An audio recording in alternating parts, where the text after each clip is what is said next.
Welcome back. All right, so I debated about whether or not to do this as a review on its own. Generally, haven't been doing just the single game reviews, but since it's an historic occasion, I figured, yeah, I'll talk about this game.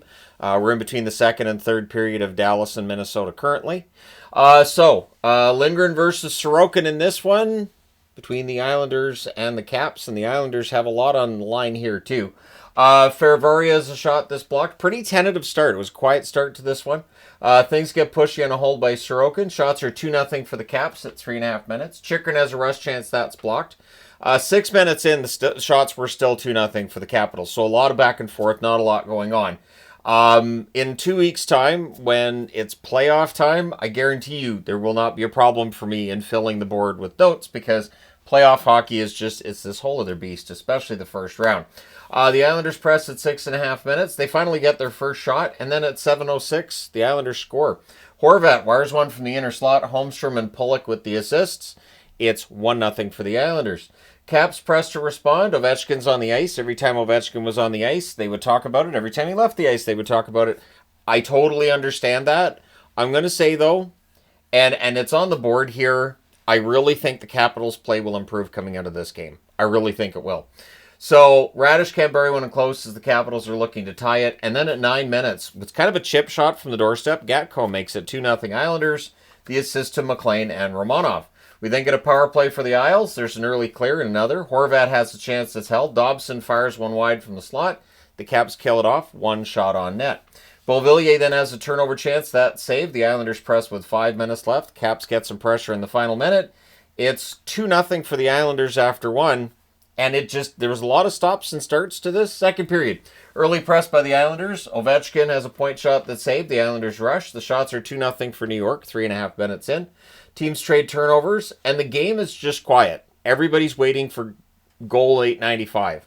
And then we get a power play for the Caps. The Capitals fans that are in attendance started chants for Ovi because they know what's coming, and it happens. Ovechkin gets it. He slides on the ice after.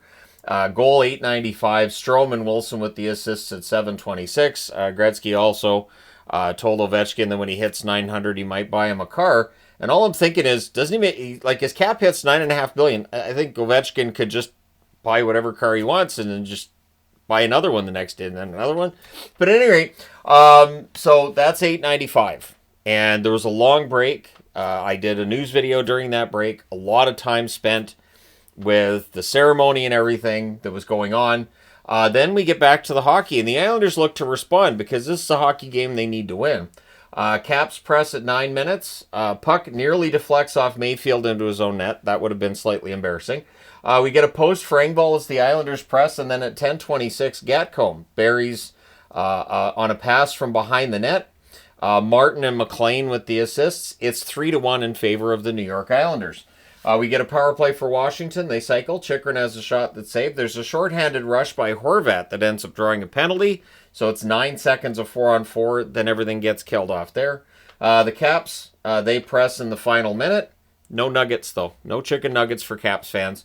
It stays 3-1 in favor of the Islanders after 2. Third period. Early press by the Capitals. Shots are 2-1 Washington. 2.5 minutes in. Capitals get some more pressure at 3.5 minutes. Things get pushy on a hold by Lindgren. There was a review to see if the puck was in before the whistle and see if everything... Yep. Puck crossed the line. It's a goal. Pajot scores from Siplikov and Pelech at 4 minutes and 20 seconds. And suddenly it's 4-1 for the Islanders. Caps look to respond. Shots are 4-3 in favor of Washington at 6.5 minutes, and that's where I put the note. The Caps should improve once this is done and they can focus on the team. This has been a team that, especially over the last couple of weeks, has been really focused on the record, the chase.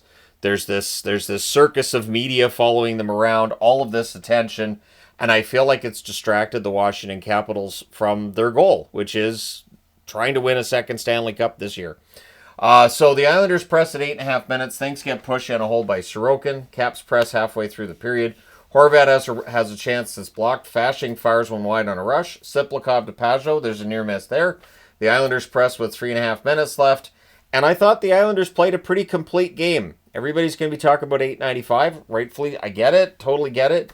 Meanwhile, the Islanders might have played the best game they've played in a month. I'd say at least a month. They win this one 4-1. They go to 34, 32, and 10. They're within 5 points of a playoff spot. I don't see them getting there, but the attempt is there. The Capitals 49-19-9. And outside of that moment for Ovechkin, the big goal, they didn't really have a lot else going on. Shots on net favored Washington 8-5 in the first, 9-8 in the second, 11-9 in the third. Final shots 28-22 for the Capitals, but there's just something that's been missing with the Capitals lately. Power plays, the Capitals 1 for 2 on the Ovechkin goal, so nothing 5-on-5. The Islanders 0 for 2. The hits 25-19 for the Islanders. Lindgren saves 18 out of 22. Sorokin had himself a good afternoon. 27 saves on 28 shots. And so for the Islanders, they get to build on this. I would think they'll try anyways. And for the Capitals, you've got to put that whole chase behind you now. 895's in the books. And get back to playing the kind of hockey that they were playing that was so successful before then. We'll see if they can turn that light back on. That could be difficult. So we'll see how it all goes. Let me know your thoughts in the comment section below regarding this game. And obviously the other 7 I'll be recording together later on in the day. So stay tuned for that. But let me know your thoughts. Hit like and subscribe if you haven't done so already. Thank you guys so much for all your support as always. I will talk to you again soon.